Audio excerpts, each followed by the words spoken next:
আবারও চুরির ঘটনায় আতঙ্কিত দক্ষিণ দিনাজপুরের কুমারগঞ্জ গোপালগঞ্জ এলাকা। গত 3 দিন আগেই যেখানে কুমারগঞ্জ ব্লকের একটি রাষ্ট্রায়ত্ত ব্যাংক ও পোস্ট অফিসের চুরির ঘটনা ঘটে, 3 দিনের মাথায় আবার একই ঘটনার পুনরাবৃত্তিতে আতঙ্কিত এলাকাবাসী। পুলিশকে যেন চ্যালেঞ্জ জানিয়ে এমন দুঃসাহসিক ঘটনা ঘটাবার সাহস করছে দুষ্কৃতিকারীরা। আজ সকালে কুমারগঞ্জের গোপালগঞ্জ এলাকার দুটি বাইক শোরুমে চুরির ঘটনা সামনে আসে। শোরুমের মালিক ও কর্মচারীরা শোরুম খুলতে দেখতে পান চুরির ঘটনা।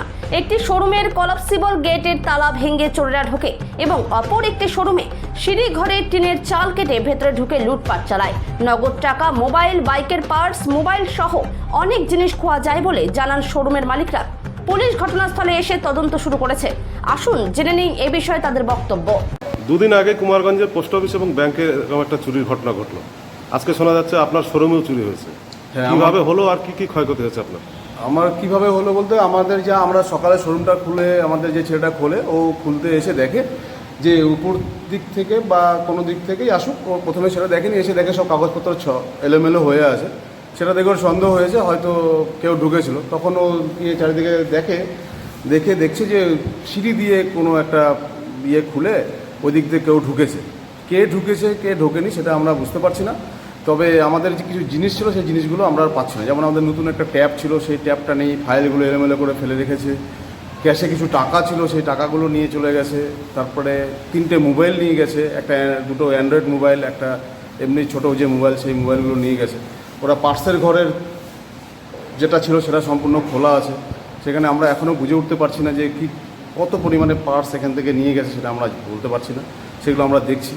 পুলিশ প্রশাসনকে আমরা জানিয়েছি, খোলার পরে পুলিশ প্রশাসন এসছে। এই ঘটনা আমাদের এর আগেও একবার শোরুমে চুরি হয়েছিল, সেটা 2 বছরের উপরে হয়ে গেল। তখনও ঠিক এই কায়দাতেই চুরি করেছিল, সেখানে আরও অনেক কিছু নিয়ে গেছিলো। এবার এখানে দেখছি যেগুলো নিয়ে গেছে এইভাবে আমাদের কোনো রকম নিরাপত্তা নেই। আমরা খুব আতঙ্কে ভুগছি। 2 দিন আগে থানায় হলো, হলো, মানে ব্যাংকে হলো, পোস্ট অফিসে হলো, আজকে আমাদের এখানে হলো। আমরা তো কোনো রকমভাবে বুঝতে পারছি না আমাদের নিরাপত্তাটা কি আছে। পুলিশ প্রশাসনকে কঠোর হতে হবে। পুলিশ প্রশাসনকে বলেছি যাতে করে দেখে, বিষয়টা দেখে আমাদের চোরকে নির্দিষ্ট করে। সেই জন্য সিসিটিভি তো আপনার শোরুমে রয়েছে, আমাদের ট্রেস পেলেন? সিসিটিভি আমরা দেখছি, চেষ্টা করছি। তবে আমাদের মোবাইলে যেটা অ্যাপ ছিল সেই অ্যাপে আমরা দেখলাম রাত্রি 12টার পর থেকে, বুঝতে পারছি না ঠিক। আপনার নাম? আমার নাম অসীম রায়। কুমারগঞ্জ ব্লকে গত 3 দিন আগে পোস্ট অফিস এবং আপনার একটা ব্যাংক চুরির ঘটনা ঘটে। তার ঠিক 3 দিনের মাথায় দুখানা শোরুম চুরি হয়েছে। আপনাদের শোরুমেও চুরির ঘটনা ঘটেছে। কিভাবে ঘটলো আর কি কি ক্ষয়ক্ষতি হয়েছে? রাত্রে এসে উপরে পেছনে টিন কেটে দরজা ভেঙে ভেতরে ঢুকে টাকা পয়সা ছিল, গাড়ির কয়েকটা মাল ছিল, শোরুমের মোবাইল ছিল, সেগুলো নিয়ে গেছে। কিন্তু সবচেয়ে বড় বিষয় হচ্ছে যে এটা কি পুলিশের ব্যর্থতা নাই? 3 দিন আগে যেখানে একটা আমাদের রাষ্ট্রীয় ব্যাংক কি পোস্ট অফিস চুরি হলো, 3 দিন পর এখানে আবার একটা চুরি হচ্ছে। পুলিশ কি তাহলে 3 দিনের ইয়েটাও সেফ দিতে পারছে না?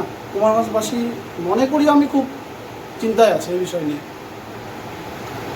ব্যবসায়ী হিসেবে আপনারা তো কতটা আতঙ্কগ্রস্ত এখন? অনেকটাই আতঙ্কের মধ্যে আছি। এইভাবে কীভাবে ব্যবসা করব?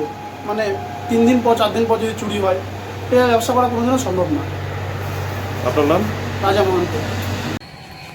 3 দিনের মাথায় আবার নতুন করে চুরি। শোনা যাচ্ছে আপনার ভাইয়ের শোরুম এবং পাশের আরেকটা শোরুমেও এরকম চুরির ঘটনা ঘটেছে। প্রশাসনিক ব্যর্থতাকে কিভাবে দেখছেন? প্রতিনিয়ত হচ্ছে। আজকে এখানে হয়েছে, কাল একই জায়গায় 2 দিন হলো। আরও যে কোনো গ্রামে কালকে হয়নি বলা মুশকিল। আজ থেকে 3 মাস আগে আমাদের এখানে একটা মন্দির হয়েছে, আমি করেছি মন্দিরটা। সেই মন্দিরে পুজোর পরের দিন একসাথে 4টা মন্দিরে চুরি হয়েছে।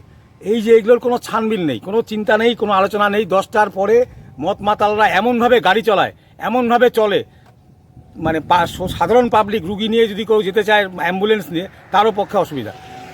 এটা নিয়ে কোনো রকম কোনো কিছু নেই। 10টার মধ্যে মদের দোকান বন্ধ হওয়া উচিত। 11টা 12টা অবধি মদের দোকানে মদ বিক্রি হয়, এরকম আমরা দেখতে পাই। হয়তো দরজা বন্ধ, সাইড থেকে বিক্রি হচ্ছে। তাছাড়া তো আশেপাশে অনেক চুল্লুপট্টি আছে, এগুলো কোনোদিনও আর কোনো রকমভাবে কোনো ভাঙচুর হয় না, কিছু হয় না। মানুষের নেশা হয়ে যাচ্ছে, নেশার পরে বদবুদ্ধি চলে আসতেছে। এই বদবুদ্ধি দূর করার জন্য প্রশাসনই একমাত্র পারে সজাগভাবে এটাকে ট্যাকেল করার চেষ্টাটা হচ্ছে না। চেষ্টাটা আরও জোরদার হওয়া উচিত। আগে আমরা অনেক পেট্রোলিং দেখেছি, এখন পেট্রোলিং বেশি দেখা যায় না। কেন যায় না বুঝতে পারি না। অনেক সিভিকের অনেক ভালো ভালো ছেলে আছে যারা কাজ করতে চায়, তাদেরকে ভালো করে কাজ করালে আমার মনে হয় এটা বন্ধ হবে, নাহলে কুমারগঞ্জ একটা মানে বারুদের মতো হয়ে যাচ্ছে। এখানে মানুষকে দিনের বেলা থাকা মুশকিল হয়ে যাবে এরপরে।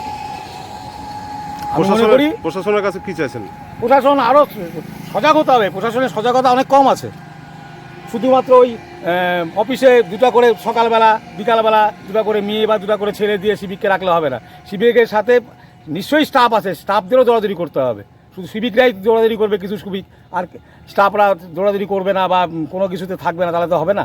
আরও ভালো করে মানে এত বড় যখন ঘটনা, এটা প্রশাসনকেই চ্যালেঞ্জ করে দিচ্ছে এই যারা চোর ডাকাত। আপনার নাম? আমার নাম সঞ্জয় রায়।